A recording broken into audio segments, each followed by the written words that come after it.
هقول لكم ازاي تعملوا ستريبس المطاعم في البيت وكمان مع الرز الريزو من غير ما نشتري من بره تاني بطريقه سهله جدا. وهقول لكم ازاي تطلعوه مقرمش من بره وطري جدا من جوه وطعمه حلو جدا. متاكده ان الطريقه تعجبكم. اول حاجه لو الفيديو عجبكم ما تنسوش تشتركوا في قناتي وتفعلوا زر الجرس عشان يوصل لكم كل جديد. على المقادير، عندنا هنا صدور فراخ مخليه عظم وجلد، قطعتها بالطول كده زي ما انتوا شايفين. هنعمل التتبيله. معايا نص كوبايه لبن، ومعايا علبه زبادي من الصغيره، ومعايا نص ليمونه، ومعايا هنا البهارات ملح وفلفل وجنزبيل وثوم وبصل بودر وبابريكا. هنقلب التتبيله دي حلوه جدا مع بعض. هننزل بقى بالفراخ بتاعتنا. يفضل ان هي تبات ليله كامله في التتبيله لو ما فيش وقت، ما يكونش اقل من ساعتين. هنقلبها كويس جدا كده. اهم حاجه بس التقليب اللي في الاول دون علشان الفراخ كلها كده تشرب من التتبيله بتاعتنا.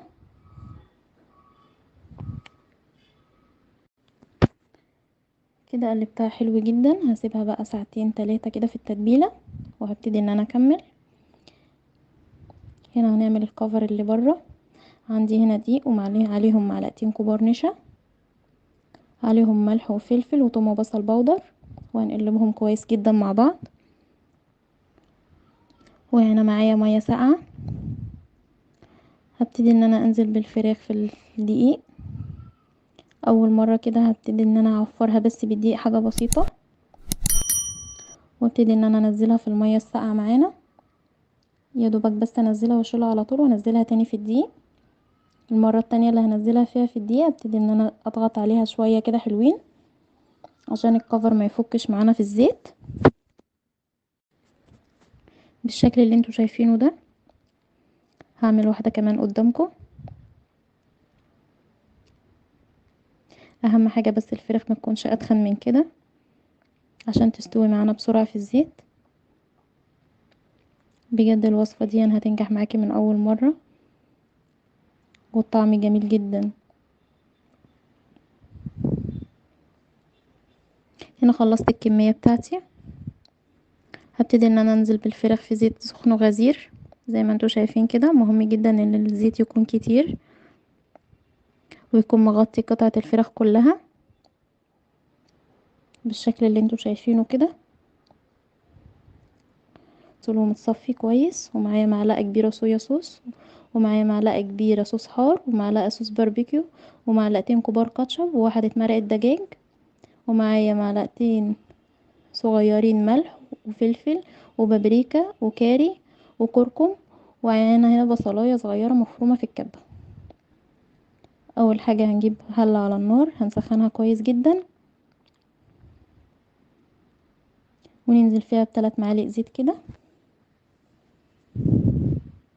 يسخنوا. هننزل بالبصلايه بتاعتنا، هنفضل نقلب فيها لحد ما تدبل كويس جدا زي ما انتوا شايفين. اهم حاجه بس نفضل نقلب فيها عشان ما تتحرقش معانا. احنا عايزينها تدبل بس.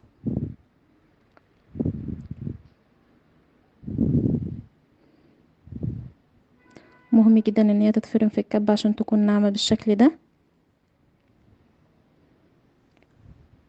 هنا خلاص دبلت معايا. هنزل بالصويا صوص وصوص باربيكيو والصوص الحار ده اختياري، والكاتشب، وهنزل بالتوابل بتاعتي، ونبتدي ان احنا نقلب. هي بتبقى بالشكل اللي انتوا شايفينه ده. لازم نفضل نقلب، تفضل ايدينا فيه كده على طول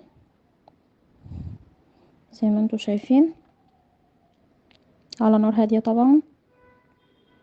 وابتدي ان انا انزل بواحدة مرقة دجاج واقلب برضو،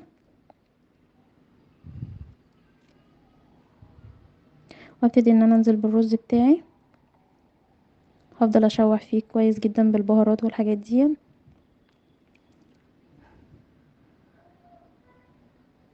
لازم عشان يكون مفلفل معانا ان احنا نشوحه شوية قبل ما ننزل بالمية بتاعتنا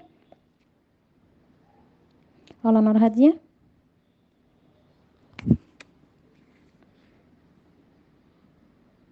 لازم ننزل بمية مغلية ما تكونش باردة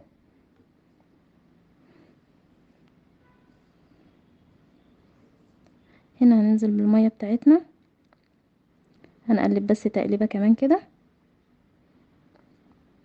نزلت بكوبايتين مية مغلية، المية قد الرز، وهيكون على نار عالية لحد ما المية تتشرب. واول ما المية تتشرب هوطي عليه خالص لحد ما يستوي.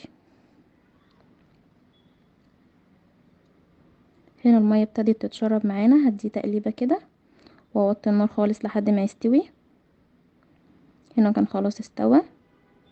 اي رز معاكي اول ما تخلصيه تشيل الغطا عشان ما يعجنش معاكي.